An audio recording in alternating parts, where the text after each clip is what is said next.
मेरी बहन जबरदस्ती मुझे अपने पति के साथ सुलाकर खुद सारी रात बाहर रहती थी। एक रात मेरे जीजू को पता चल गया कि मैं उनकी पत्नी नहीं बल्कि साली हूँ।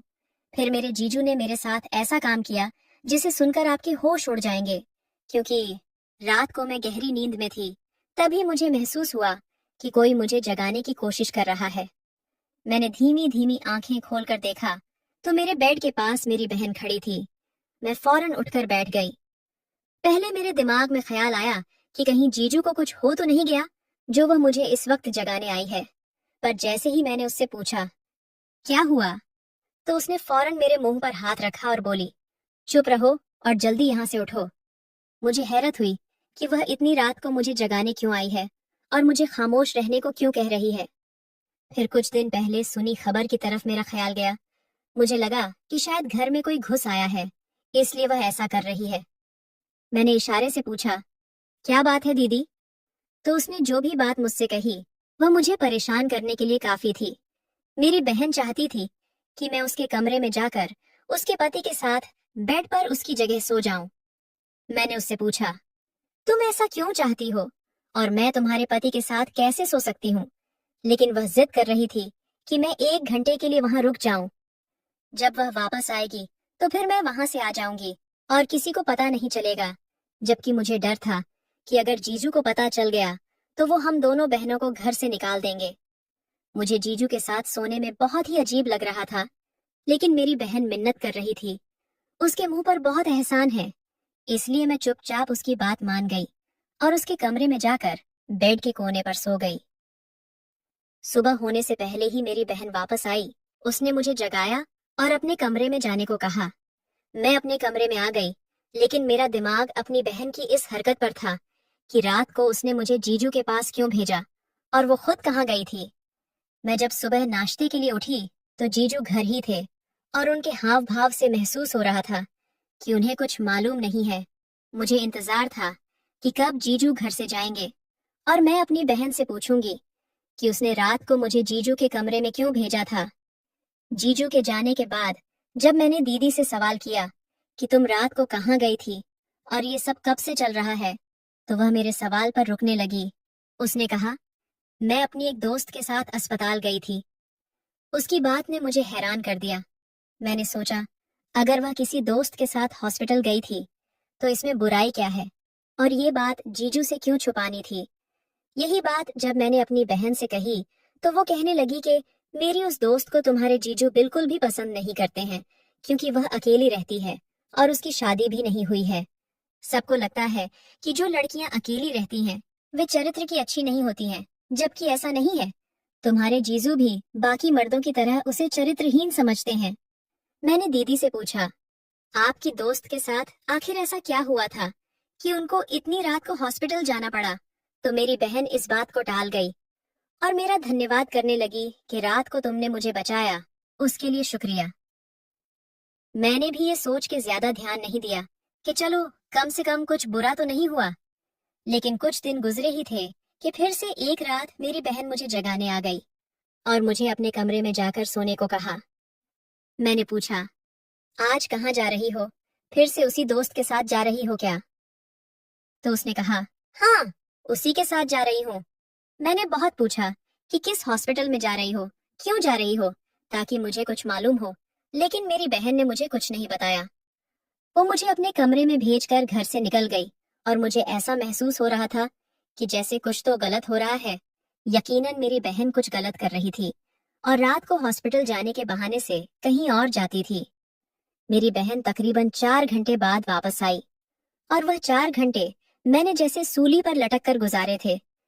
जब भी जीजू करवट लेते थे तो मुझे लगता था कि अब मेरा राज खुल जाएगा, लेकिन अब मैंने दिल में पूरी तरह से सोच लिया था कि अब मैं अपनी बहन की बात कभी भी नहीं मानूंगी और अगर आगे फिर से ऐसा कुछ हुआ तो जीजू को सारी बात सच बता दूंगी, क्योंकि उन्हें सब कुछ मालूम होना चाहिए। मैंने अगले दिन फिर से अपनी बहन से बहुत सारे सवाल जवाब किए, लेकिन उसने मेरे हर सवाल को टाल दिया और इसी तरह चलता रहा।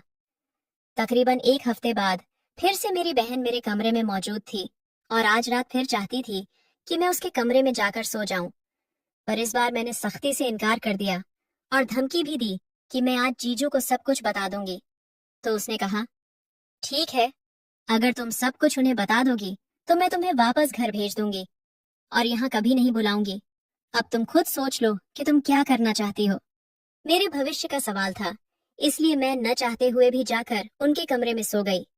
मैं सोच रही थी कि अगर ये बात खुलेगी तो बात मुझ पर भी आएगी। अब मुझे क्या करना चाहिए? क्या अपने जीजू को बता देना चाहिए या फिर दीदी की बात मानकर खामोश रहना चाहिए? मैं चुपचाप लेटकर छत की तरफ देखते हुए यही सोच रही थी कि मुझे महसूस हुआ कि मेरे जीजू ने मेरी तरफ करवट ली। मैंने झट से आंखें बंद कर ली ताकि उन्हें महसूस हो कि मैं सो रही हूँ और करवट लेकर उनकी तरफ पीठ कर ली। लेकिन उन्हें शायद अंदाजा हो गया था कि मैं उनकी पत्नी नहीं हूँ बल्कि साली हूँ। इसलिए उन्होंने अपनी पत्नी से और मुझसे अपने ही तरीके से बदला ले लिया। मेरा नाम मुस्कान है।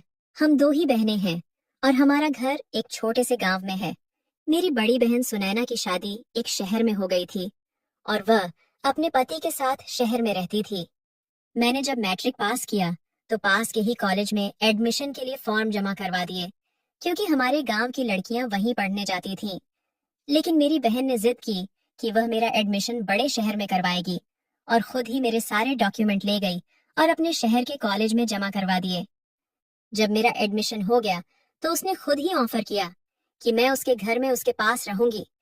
मेरी बहन ने अपने पति और मम्मी पापा को कैसे राजी किया मुझे नहीं मालूम, पर मैं खुश थी कि मुझे एक शहर के कॉलेज में पढ़ने का मौका मिल रहा था और मैं गांव छोड़कर शहर में आ गई।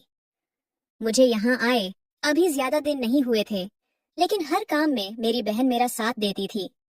जिस तरह का फैशन चलता था वो मुझे उसी तरह के कपड़े लाकर देती थी, मुझे अच्छा खाना खिलाती थी और मेरी सारी फरमाइशें पूरी करती थी।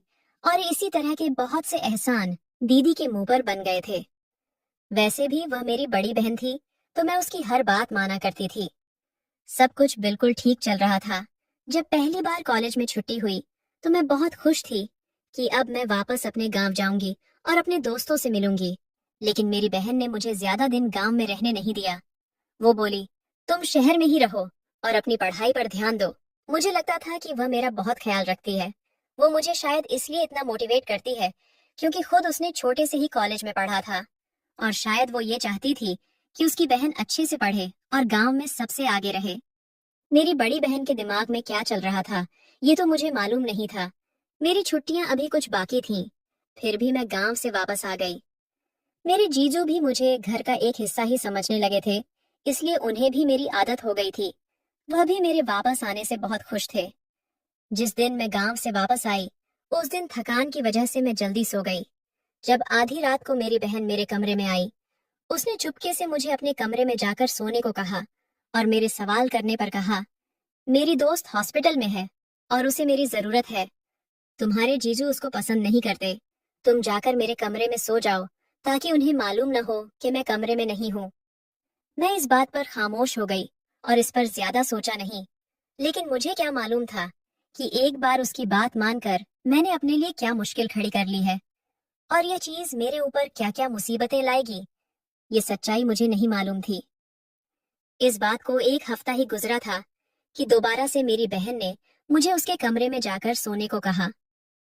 मैं तो बहुत बहस कर चुकी थी, लेकिन आखिरकार मुझे उसकी बात माननी पड़ी और जब 2 से 3 बार यही आदत रही तो मैं भी अब बहस करना छोड़ चुकी थी। जब भी वह मुझे जगाती, खामोशी से मैं उसके कमरे में जाकर सो जाती। लेकिन एक दिन मुझे ऐसा महसूस हुआ जैसे मेरे जीजू जाग रहे हैं और उन्हें मालूम है कि बिस्तर में उनके साथ उनकी पत्नी नहीं बल्कि साली है। मुझे बहुत डर लगा और मैं सोच रही थी कि अगर उन्होंने मुझसे सवाल कर लिया कि तुम मेरे साथ क्यों लेटी हो तो फिर क्या होगा। मैंने जैसे तैसे कुछ घंटे गुजारे और करीब 5 घंटे बाद मेरी बहन वापस आ गई। दूसरे दिन मैंने दीदी को बताया कि मुझे लगता है कि रात को जीजू जाग रहे थे और उन्हें सब कुछ मालूम है। लेकिन मेरी बहन कहने लगी, नहीं, उन्हें कुछ मालूम नहीं है। अगर मालूम होता तो यकीनन वो मुझसे सवाल करते या तुमसे सवाल कर लेते। तुम डरो मत। मुझे उसकी इस झूठी तसल्ली से बिल्कुल भी सुकून नहीं आ रहा था। अब तो मेरा कॉलेज भी शुरू हो गया था और दीदी का यह सिलसिला भी जारी था। मेरी बहन पहले हफ्तों में एक बार जाया करती थी, पर अब तो हर 2-3 दिन बाद जाया करती थी मेरी बहन मुझे कभी नहीं बताती थी कि वह कहाँ जाती है, और जब मैं पूछती भी थी तो इस सवाल को सख्ती से टाल देती थी। हैरत की बात तो यह थी कि वह जिस दोस्त का नाम बताती थी, उस दोस्त को आज तक मैंने कभी देखा ही नहीं था, और न कभी वह हमारे घर आई थी, और न ही मेरी बहन कभी दिन की रोशनी में उससे मिलने गई थी। मुझे शक हो रहा था कि वो कुछ तो गलत कर रही है, लेकिन बता नहीं रही थी। मैंने सोच लिया था कि इससे पहले कि बात खुल जाए, मुझे सारी हकीकत मालूम करनी होगी, इसलिए मैंने सारी प्लानिंग कर रखी थी। 2 दिन हो गए थे और मेरी बहन ने मुझे रात को अपने कमरे में जाने को नहीं कहा था, इसलिए मुझे यकीन था कि आज की रात वह जरूर जाएगी। जब रात को बहन ने मुझे जगाया तो मैं चुपचाप उसके कमरे में जाकर बिस्तर पर लेट गई, और जब उसने देखा कि मैं लेट गई हूँ तो वह घर से निकल गई।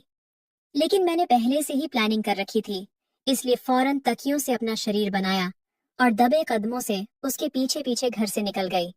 मुझे डर भी लग रहा था, लेकिन मुझे सच्चाई का पता लगाना था। मुझे नहीं मालूम था कि इसका अंजाम क्या होगा, लेकिन जहां मेरी बहन जा रही थी, मैं भी वहीं उसके पीछे पीछे जा रही थी।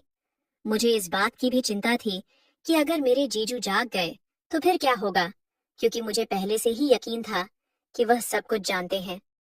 गली में बहुत अंधेरा था और मैं बहन के पीछे पीछे दबे पांव चल रही थी। मैंने काली चादर ले रखी थी और अंधेरे का ही हिस्सा मालूम हो रही थी। मैं बहुत ज्यादा डर रही थी, लेकिन मेरी बहन बगैर किसी डर और खौफ के आगे जा रही थी। मुझे यूं लगता था जैसे उसे एहसास हो रहा हो कि कोई उसके पीछे आ रहा है, क्योंकि वह थोड़ी दूर चलने के बाद रुक कर पीछे भी देख लेती थी। लेकिन मैं अंधेरे में काली चादर लेकर चल रही थी, इसलिए शायद उसे नजर नहीं आ रही थी। मैंने देखा कि मेन रोड पर मेरी बहन एक गाड़ी में बैठकर चली गई। अंधेरे की वजह से मैं गाड़ी का नंबर भी न देख सकी, और हैरत की बात यह थी कि गाड़ी की हेडलाइट वगैरह भी ऑन नहीं थी और गाड़ी भी काले रंग की थी। इस वजह से मुझे कुछ मालूम नहीं हो सका कि वह गाड़ी किसकी है और उसका नंबर क्या है। मेरे पास अब कोई रास्ता नहीं था, इसलिए मुझे वापस घर आना पड़ा। मैं खामोशी से अपनी बहन के कमरे में आ गई और उसकी जगह जाकर लेट गई। लेकिन मुझे इस रात यकीन था कि मेरे जीजू जाग रहे हैं, लेकिन उन्होंने मुझसे कोई सवाल नहीं किया और ना ही मैंने कोई आवाज पैदा की। फिर 3 घंटे के बाद सुनैना दीदी वापस आई। उसने मुझे खामोशी से इशारा किया और हमेशा की तरह मैं उठकर अपने कमरे में चली गई और वह अपनी जगह पर लेट गई। लेकिन मैंने सोच लिया था कि आज सुबह अपनी बहन से फिर सवाल करूंगी कि वो कहाँ जाती है।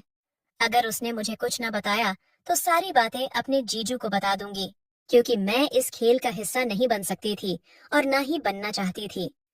मुझे अपनी बहन पर हैरत हो रही थी कि वह कैसे ये सब कुछ कर रही है, क्योंकि मुझे यकीन था कि वह गलत रास्ते पर चल रही है और उसकी ऐसी कोई दोस्त नहीं है।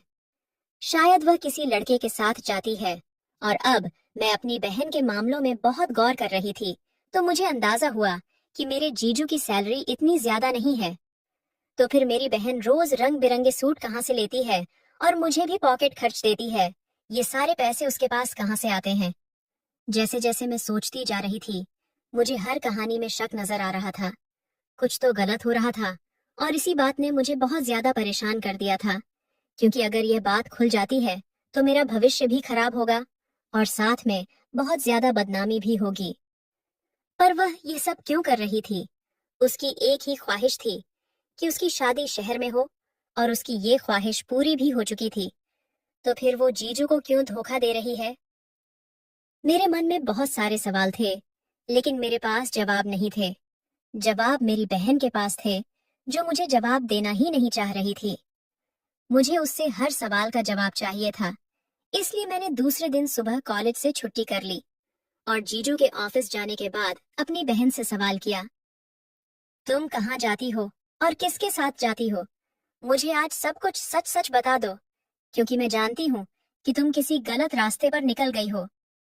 कल रात मैं ही तुम्हारा पीछा कर रही थी, और अब भी अगर तुमने मुझे सच ना बताया तो मैं तुम्हारे पति को सब कुछ बता दूंगी। मेरी बात सुनकर वो परेशान सी हुई, लेकिन फिर उसने कहा, अगर मैं किसी के साथ जाती हूँ तो ये मेरा मसला है। मैं तुम्हें यहाँ इसलिए लाई थी ताकि तुम मेरा साथ दे सको। मेरा और तुम्हारा चेहरा एक जैसा है। अंधेरे में बिल्कुल समझ नहीं आएगा कि मैं कौन हूँ और तुम कौन हो, और तुम्हें यह सब कुछ करना ही होगा जब तक मैं चाहती हूँ। अगर तुम मना करोगी तो मेरे पास एक ही रास्ता है कि मैं तुम्हें गांव वापस भेज दूंगी और माँ को यह बता दूंगी कि तुम्हारा जीजू से किसी किस्म का कोई रिश्ता था, इसलिए मैंने तुम्हें वापस भेजा है। इसके बाद ना तो मम्मी पापा तुम्हें आगे पढ़ने देंगे और ना ही गांव में तुम्हारी कोई इज्जत करेगा। उसकी इस बात ने मेरी आंखें खोल दी थीं। अगर दीदी सच में ऐसा कर देगी तो मैं किसी को मुंह दिखाने के लायक नहीं रहूंगी, लेकिन मुझे अपनी बहन की खुदगर्जी पर अफसोस भी हो रहा था। मैं उसी वक्त रोते हुए वहां से उठ गई, लेकिन अपने कमरे में जाकर सोचने लगी कि दीदी यह सब कुछ क्यों कर रही है। वह तो बहुत ही सीधी सादी लड़की थी। उसने कभी कोई गलत रास्ता नहीं चुना था, जबकि वह शहर में अकेले पढ़ने भी गई थी। उसने शहर से 3 महीने का कंप्यूटर कोर्स किया था, तब वो अकेली रहती थी। हमने कभी भी उनके बारे में कोई गलत बात नहीं सुनी थी। तो अब जब वह शादीशुदा है तो ऐसे काम क्यों कर रही है। कभी कभी लगता था कि वो कुछ गलत नहीं कर रही है, लेकिन आंखों देखा कभी झुठलाया नहीं जा सकता है। मैं हर तरफ से फंस चुकी थी। अगर किसी को कुछ बताती तो मेरी बेइज्जती होती, और अगर ना बताती तो मुझे अपनी बहन के इशारों पर नाचना था और उसकी कठपुतली बनकर रहना था। इसीलिए हर रास्ता बंद हो चुका था। पढ़ाई अधूरी छोड़कर गांव जाती तो भी सब सवाल करते, और अगर किसी से कुछ बताती तो बहन की धमकी सामने थी। इसलिए मुझे खामोशी से वही करना था जो वह कह रही थी। हालांकि इस काम में मेरी रजामंदी नहीं थी, और दूसरी तरफ मेरे जीजू के रंग भी बदलते जा रहे थे, जो मेरे लिए बहुत ज्यादा परेशानी की बात थी।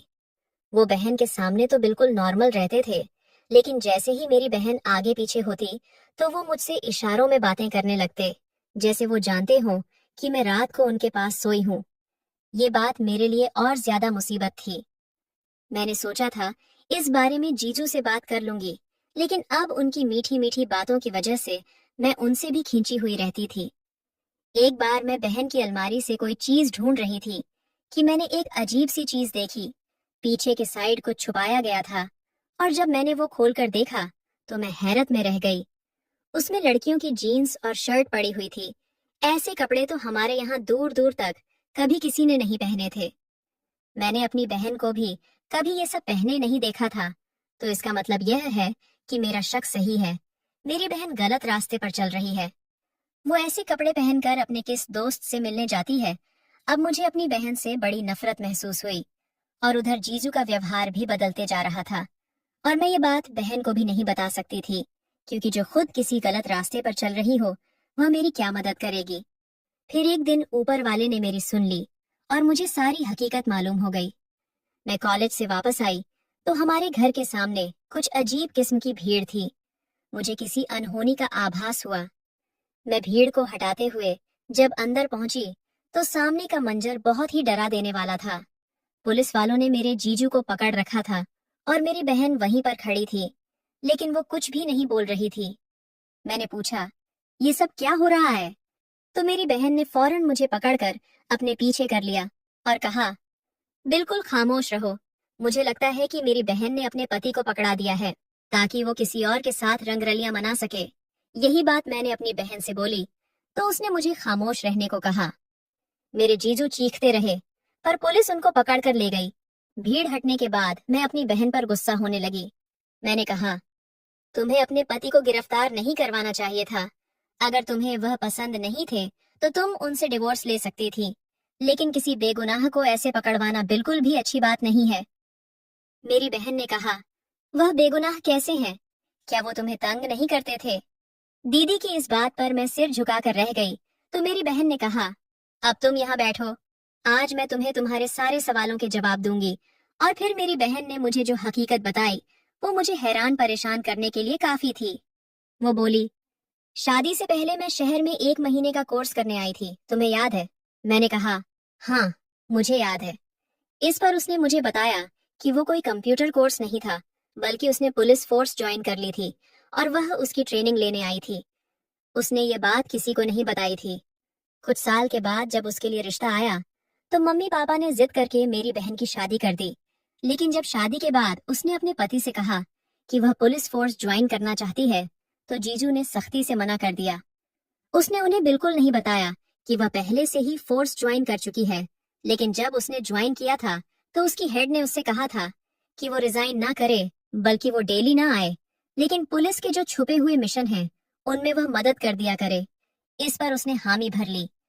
शुरुआत में उसे ऐसा लग रहा था कि घर की किसी मजबूरी की वजह से उसका पति मना कर रहा है। एक बार एक छुपी हुई गैंग के खिलाफ उन्हें सबूत ढूंढना था और उसने अपने पति को बताए बिना ही काम शुरू कर दिया।